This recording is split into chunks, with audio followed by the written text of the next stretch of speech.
የማቴዎስ ወንጌል ምዕራፍ 22። ኢየሱስም መለሰ ደግሞም በምሳሌ ነገራቸው እንዲህም አለ።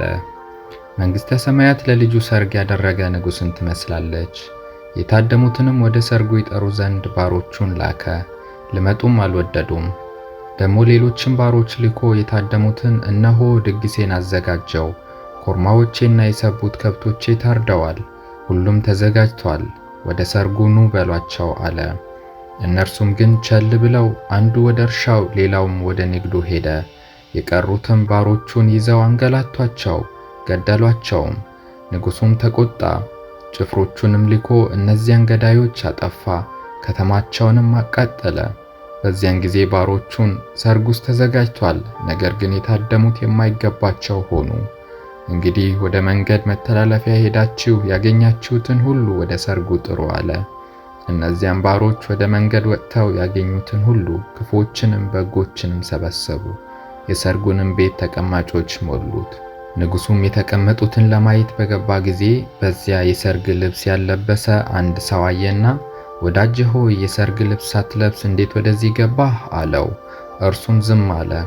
በዚያን ጊዜ ንጉሡ አገልጋዮቹን እጁንና እግሩን አስራችሁ በውጪ ወዳለው ጨለማ አውጡት፣ በዚያ ልቅሶና ጥርስ ማፋጨት ይሆናል አለ። የተጠሩ ብዙዎች የተመረጡ ግን ጥቂቶች ናቸውና። ስለዚህ ፈሪሳውያን ሄዱና እንዴት አድርገው በነገር እንዲያጠምዱት ተማከሩ። ደቀ መዛሙርታቸውንም ከሄሮድስ ወገን ጋር ላኩበት።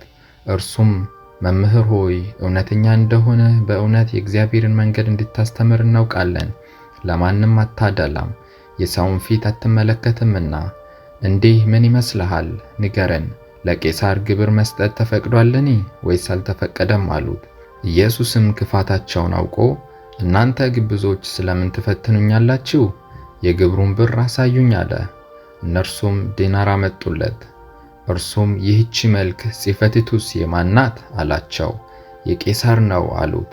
በዚያን ጊዜ እንኪያስ የቄሳርን ለቄሳር የእግዚአብሔርንም ለእግዚአብሔር አስረክቡ አላቸው። ይህንም ሰምተው ተደነቁ፣ ትተውትም ሄዱ። በዚያን ቀን ትንሣኤ ሙታን የለም የሚሉ ሰዱቃውያን ወደ እርሱ ቀረቡ። እንዲህም ብለው ጠየቁት፣ መምህር ሆይ ሙሴ አንድ ሰው ልጅ ሳይወልድ ሲሞት ወንድሙ ሚስቱን አግብቶ ለወንድሙ ዘር ይተካ አለ። 7 ወንድማማች በእኛ ዘንድ ነበሩ። ፊተኛውም ሚስት አግብቶ ሞተ፣ ዘርም ስለሌለው ሚስቱን ለወንድሙ ተወለት።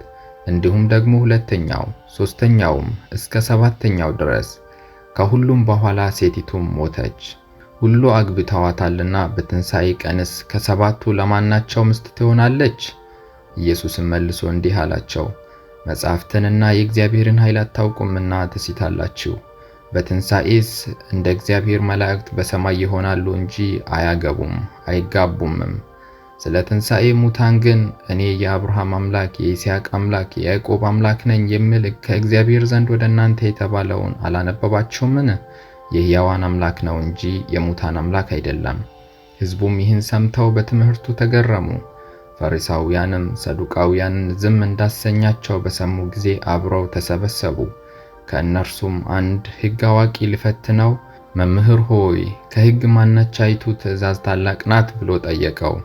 ኢየሱስም እንዲህ አለው፣ ጌታ አምላክህን በፍጹም ልብህ፣ በፍጹም ነፍስህ፣ በፍጹም ሐሳብህም ውደድ። ታላቂቱና ፊተኛይቱ ትእዛዝ ይህች ናት። ሁለተኛይቱም ይህችን ትመስላለች፣ እርሷም ባልንጀራህን እንደ ነፍስህ ውደድ የምትለው ናት። በእነዚህ በሁለቱ ትእዛዛት ሕጉም ሁሉ ነቢያትም ተሰቅለዋል። ፈሪሳውያንም ተሰብስበው ሳሉ ኢየሱስ ስለ ክርስቶስ ምን ይመስላችኋል? የማንስ ልጅ ነው ብሎ ጠየቃቸው። የዳዊት ልጅ ነው አሉት።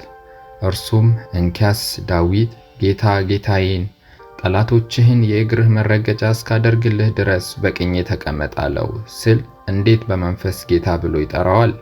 ዳዊትስ ጌታ ብሎ ከጠራው እንዴት ልጁ ይሆናል አላቸው። አንድም ቃል እንኳን ይመልስለት ዘንድ የተቻለው የለም። ከዚያም ቀን ጀምሮ ወደፊት ማንም ሊጠይቀው አልደፈረም።